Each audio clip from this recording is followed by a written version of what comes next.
Bruce, with so many years in the industry, I've just got to ask you, what are some of the more unique things you found during a home inspection? Every home inspection is unique. We show up on the properties and we run into things where I found somebody made a homemade kennel out of cinder blocks with two dogs sitting in the back in 100-degree temperature. I've seen people use electrical tape on plumbing. I've been in some kitchens where they've used automobile parts for some of their drainage or some of their applications to make their sinks work. I've seen stoves that are gas stoves with 10 pounds of raw shrimp sitting in them, that they just brought back from Rocky Point. I've seen gas stoves with the pilots lit, just packed with Tupperware. And these gas stoves have heat. They're just melting the plastic in there. And you walk in, you just sort of look at these and you go, wow, this is a fire hazard. It really amazes me sometimes how people do live or don't in some of these properties. Some properties, they have dishwashers that have never been used that are storage for food. It's their extra pantry.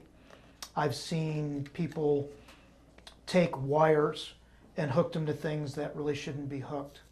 I know for a fact cowboys and electricity doesn't mix. As you're laughing, and I've opened up electrical panels and they've used barbed wire to fix some of these circuits. I've been in barns where they've just ran coat hangers and looped them around a light bulb just to get light. People get very creative in the moment. They don't realize that some of these things are considered safety concerns. As a home inspector and I'm going out and I'm looking at all these different things, my biggest concern is safety and then functionality. Is it functioning safely and is it functioning correctly where it's not going to hurt anybody? We're always looking for GFCIs, ground fault circuit interrupters. Are they working right? We're also looking for backflow preventers to make sure that water doesn't get pulled back into the plumbing. We're wanting to make sure that your smoke detectors are up to date, that they're not 15, 20 years old and that god-awful yellow because somebody's been smoking in the house and we know that they're not working. Because no matter how hard you scream at them at 3 o'clock in the morning, they're still going to beep and go off. We're looking at the overall complexion of what is not safe in the house. Who's gone out there and made those corrections with duct tape, electrical tape, car parts, Scotch tape, masking tape. I can't tell you how many attics I've been in where there was absolutely no insulation and they paid extra for it.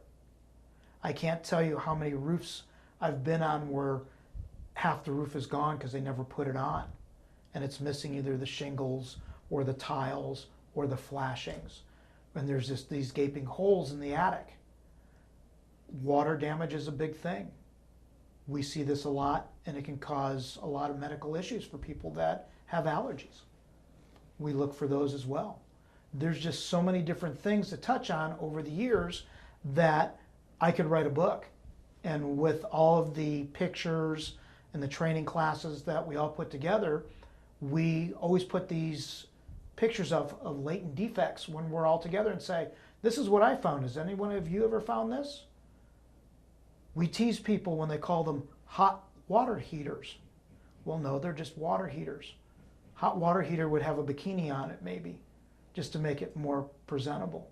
And I joke, but there's a lot of terms that we use as home inspectors that we need to take the time to be able to explain it to the end user because we have some technical terms that they may not understand. And when we go through some of these latent defects or unique things and we talk about cladding, if I were to ask you what cladding was, you'd give me that blind look and go, I don't know what cladding is. It's like the armor on your house. It's stucco or brick veneer or stone veneer. It's the covering on the house. But we use the fancy word called cladding or egress or a GFCI. If I didn't tell you what that stood for, you go, what the heck is a GFCI? Ground fault circuit interrupter. So as we're going through and we're talking to the clients, We want to make sure that they fully understand what it is and not just use all the technical jargon that the builders and the code enforcement and all these other people use, that they can understand the roadmap of their house.